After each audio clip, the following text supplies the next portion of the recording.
тоже все рассказывается, показывается, делаются какие-то завершенные работы, и тоже очень много всяких там полезных вещей.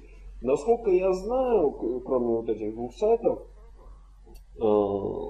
есть еще, как бы, как она называется-то, такой большой-большой ресурс, где уроки вообще по всему, ну, по всему, что вообще связано с графикой, там и... Гномон! Вот он самый. Давай, как он Да, там? давай я тогда немножко